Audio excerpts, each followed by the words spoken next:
Good evening. My mother never let me go to the pictures in the summer. She saw it as an offence against nature to sit in a darkened room on a sunny day. But nowadays mothers have changed and so have summers. They've become a sort of intermittent monsoon. So all the big family films come out around now. And in this, the last programme of the series, we'll be looking at the new Bond, Octopussy, Superman 3 and Psycho 2 and chatting to Anthony Perkins about it.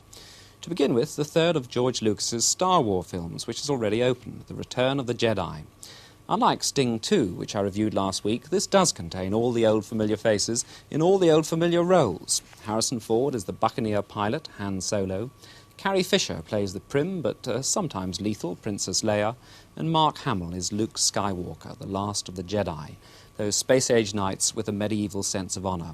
And even more animated, those two robots, or droids as they're known, the squeaky R2-D2, still in need of a good oiling, and the cowardly and camp C-3PO, wonderfully endowed with personality by Anthony Daniels. In Return of the Jedi, in my opinion at least, George has come up with the most startling group of new characters, various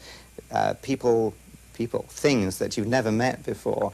And what was exciting for me is that not only do they look good on film, because I've obviously seen them, but they're kind of fun to act with, even if they're, 20 feet high and kind of make funny noises.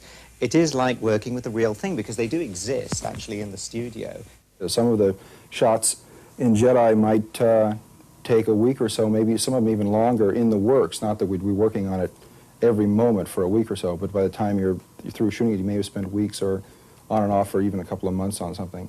Other ones we can get done in an afternoon. It really depends on how complex the shot is and what technique is necessary to do it. Some of the shots in the Rancor K-pit were done 2 or 3 a day of the Rancor creature, whereas other shots of some of the walking machines might take 2 days, 3 days to shoot one machine. George Lucas always likes to give, everyone a hard time, but the thing he can do with R2 and 3PO is to really beat them up and sort of pull them apart, as happened to 3PO.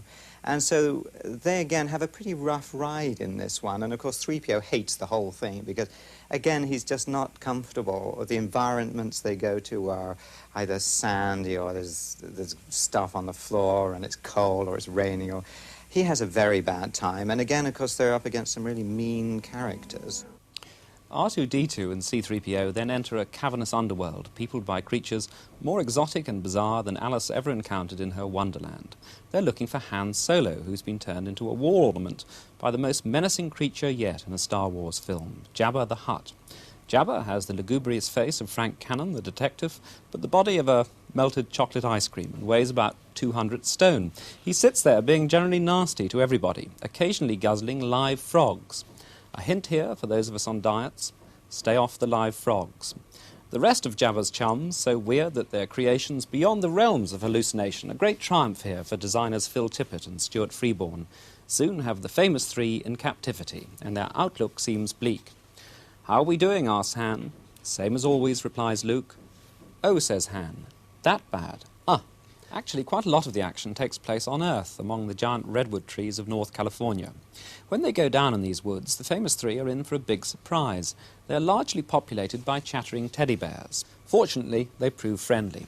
But it's no picnic as the forces of Darth Vader whiz through the trees on aerial motorbikes and attempt to eliminate them all as they make for the vital Earth station.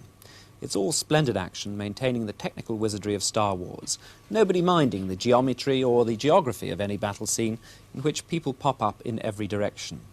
Strangely, the philosophy of the Force and the nobility of the Jedi, which played such a strong motivation in the first picture, rather get in the way here, creating some clogging moments of exposition. Still, George Lucas has usurped the role of a conjurer at a children's party with these films, and his English director, Richard Marquand, does him proud.